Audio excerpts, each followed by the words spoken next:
Bonjour à tous. Dans l'optique de poursuivre ses efforts en matière d'attraction et de rétention de main-d'œuvre sur notre territoire, la Chambre de commerce et d'industrie du Haut-Saint-Maurice mène présentement un projet d'intégration à l'emploi des personnes immigrantes.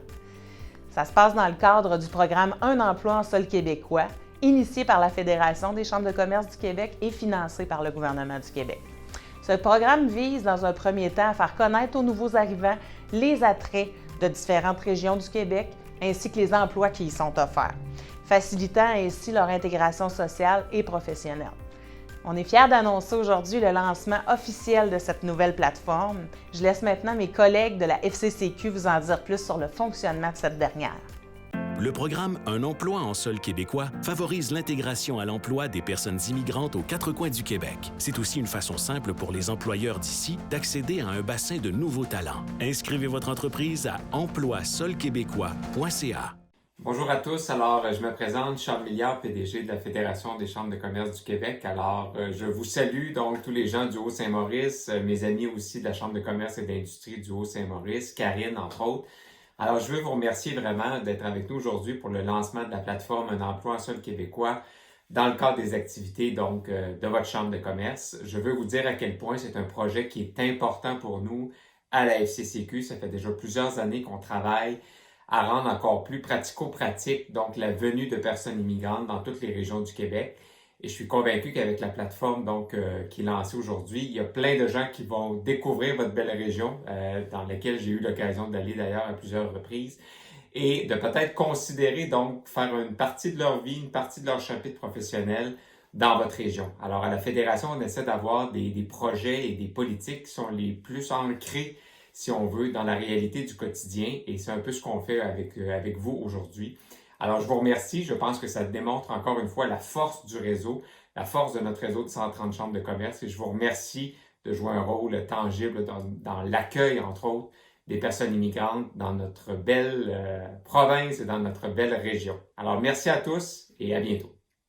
Merci beaucoup, Charles.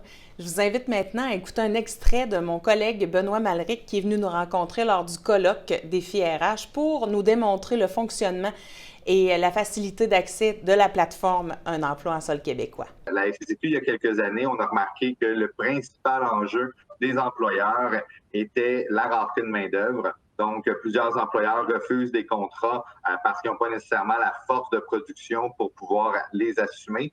L'autre chose qu'on a remarqué, c'est que 80% des personnes immigrantes qui arrivent au Québec arrivent à Montréal et demeurent à Montréal, alors que 55% des emplois qui sont disponibles au Québec sont à l'extérieur de Montréal. Donc, il y a une situation qui est un petit peu paradoxale. C'est que d'un côté, les employeurs, on a une rareté de main-d'œuvre. Donc, vous avez de la difficulté à trouver les candidats pour combler vos postes disponibles. Mais de l'autre côté, on a les personnes immigrantes qui ont un taux de chômage presque 2 fois plus élevé que les natifs, ceux qui sont situés à Montréal majoritairement. Donc, à la fois du chômage élevé d'un côté, du plein emploi de l'autre côté. Donc, nous, ce qu'on s'est dit, c'est qu'il faut mieux disperser le bassin de main-d'œuvre qui provient de l'immigration parce que la main-d'œuvre qui provient de l'immigration, c'est 20% du marché du travail qui est en emploi au Québec. Donc, les employeurs des régions, vous ne pouvez pas vous permettre de manquer 20% du marché du travail, là, le 1/5 du marché du travail.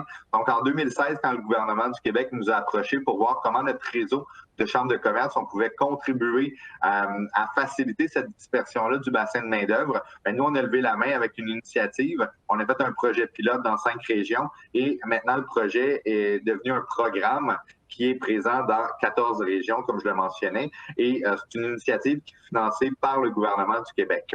Donc, vous voyez les photos. Donc, dans les premières années, ce qu'on faisait, c'est qu'on avait un groupe de personnes immigrantes qui avaient été présélectionnées pour les employeurs qui étaient inscrits au programme, et on faisait un déplacement en autobus.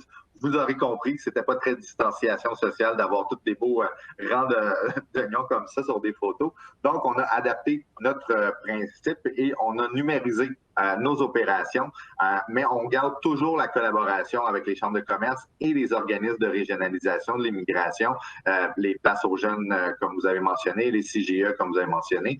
Donc, pour nous, ce qui est important, c'est que chaque organisation ait un rôle, une responsabilité dans un continuum de services pour vous assurer en tant qu'employeur que vous avez accès à la bonne expertise au bon moment. Donc, ce qu'on veut, c'est que vous ayez accès au bassin de talent qui provient de l'immigration récente puis que ça soit vraiment facile pour vous. Donc, qu'est-ce qu'on a créé? C'est qu'on a une base de données de personnes immigrantes qui s'inscrivent au programme Un emploi en sol québécois. Actuellement, on a 400 personnes qui ont signifié avoir besoin de notre aide. C'est complètement gratuit à la fois pour les employeurs et pour les personnes immigrantes. Donc, les individus se connectent sur une plateforme, identifient leurs besoins ainsi que leur profil. Et de l'autre côté, les employeurs, vous vous connectez, vous affichez vos emplois gratuitement. Nous, on a un système de maillage qui va nous permettre, à chaque fois qu'il y a un nouvel emploi qui est affiché, d'aller voir dans notre base de données de candidats si on a des candidats qui correspondent au profil des emplois qui sont disponibles. Et mon équipe va faire une préqualification des candidatures. Donc, au niveau de la préqualification des candidatures, nous, ce qu'on veut, c'est vous sauver du temps dans les portions de dotation qui n'ont pas beaucoup de valeur ajoutée pour vous. Le tri de CV, l'évaluation des CV provenant de l'international. Des fois, vous n'avez pas nécessairement les expertises à l'interne pour pouvoir bien évaluer ces candidatures-là. Donc, c'est pour ça qu'on a centralisé une équipe qui a les compétences pour pouvoir adresser aussi aux personnes immigrantes quand leur CV ne correspond pas à leur profil. Donc, on travaille vraiment avec les organismes de régionalisation à Montréal pour s'assurer de, que les personnes immigrantes comprennent quand ils vont accepter des emplois en région, dans quel contexte, qu'ils soient mis en relation avec des organismes locaux pour faire l'accompagnement sur le terrain et que leur profil corresponde à leurs compétences.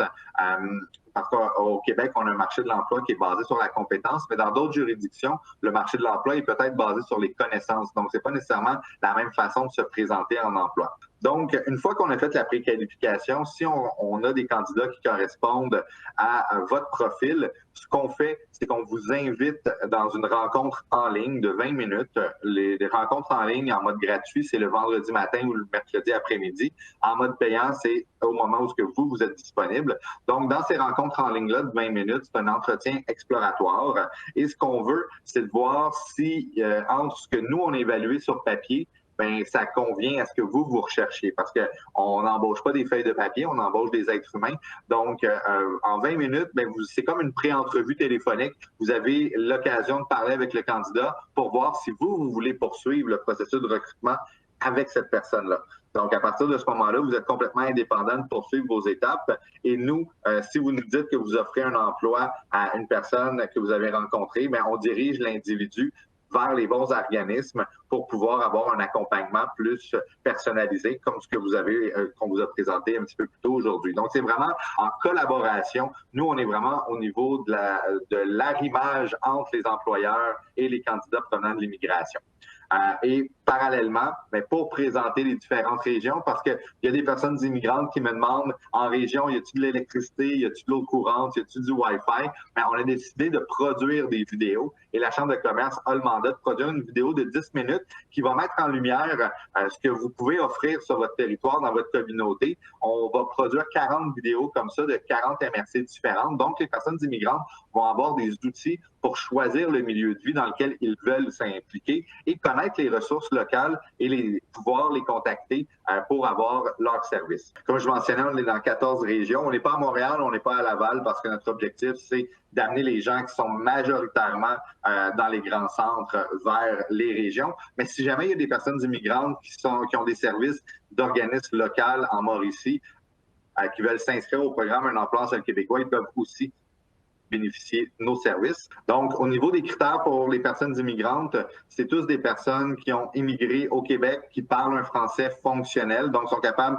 de communiquer en français. Ils vont peut-être pas faire des phrases à la Molière, mais ils vont être capables de comprendre des consignes, de comprendre des questions, de poser des questions. Mais c'est souvent aussi majoritairement des gens que leur langue maternelle, c'est le français. Donc, on a une grande immigration francophone au Québec. C'est des gens qui ont un permis de travail ouvert, donc sont autorisés autorisés à travailler au Québec. Pour vous, pour les embaucher, c'est comme si vous embauchiez un Québécois parce qu'ils sont autorisés à travailler et c'est des gens qui sont intéressés à aller déménager en région. Là, ce qu'on voit à l'écran, c'est notre partenaire Emploi en région, qui est un regroupement de 3 organismes, ALPA, Promis et Collectif. C'est une partie de notre bassin à Montréal qui provient de ces organismes-là, mais on fait aussi une grande campagne de promotion des différentes régions et de l'intérêt du programme Un emploi en sol québécois pour les personnes immigrantes dans les différents quartiers à Montréal. Donc, c'était ce que je voulais vous présenter pour le programme Un emploi en sol québécois. Les 3 mots-clés, c'est facile, c'est simple et c'est accessible. Merci beaucoup. La Chambre a fait affaire avec l'équipe du complexe culturel Félix Leclerc afin d'assurer le tournage et le montage de cette belle production qui sera dévoilée en juin prochain. L'équipe du Carrefour Emploi a aussi apporté son soutien au projet pour la production vidéo et s'impliqueront à promouvoir les avantages de s'inscrire à cette activité.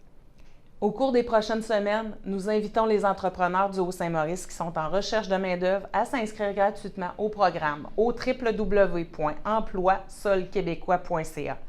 Ils pourront y afficher leur poste vacant et identifier les caractéristiques des candidats recherchés. Par la suite, la FCCQ s'assurera de l'arrimage par le biais de cette plateforme de maillage intelligente. Encore un outil concret pour aider nos entreprises membres de la CCIHSM. Afin de faire découvrir notre belle région aux nouveaux arrivants, l'équipe de la CCIHSM travaille présentement sur la production d'une vidéo de charme. Celle-ci donnera une première impression réaliste du milieu de vie local afin de les aider à se projeter chez nous, ainsi répondre à leur appréhension, bien sûr. En plus d'y découvrir de magnifiques paysages, nous y retrouverons plusieurs interventions, dont celle de nos collègues du Carrefour Emploi du Haut-Saint-Maurice, celle de M. Gilles Renaud, directeur de l'École forestière de la TUC, Mme Chantal Guay, agente de planification et de communication au CIUS-MCQ, les témoignages de personnes immigrantes qui ont fait le choix de s'installer dans notre belle région et qui s'y plaisent, et celui, bien sûr, de notre députée de la Violette Saint-Maurice, Mme Marie-Louise Tardif, que voici. Bonjour, ici Marie-Louise Tardif, députée du comté de La Violette-Saint-Maurice à l'Assemblée nationale du Québec. Je me trouve présentement à La Tuque, en Haute-Mauricie. Un secteur de ma circonscription riche de par ses territoires naturels, ses belles grandes forêts, 17 000 lacs, de nombreuses rivières où le poisson est abondant. Des territoires de chasse et de pêche et 64 pourvoiries. La TUC se distingue par sa qualité de vie offerte à ses citoyens où la vie moderne côtoie les joies du plein air. Vous trouverez ici une population chaleureuse, généreuse et accueillante. Les Latuquoises et les Latuquois cohabitent avec les citoyens des municipalités de Lac-Édouard et de la Bostonnais, ainsi qu'avec les membres des communautés autochtones Atikamekw, de Wemotaci et d'Obidjouane. Je vous invite à venir nous rejoindre. Bienvenue à La Tuque, la plus grande ville en superficie au Québec.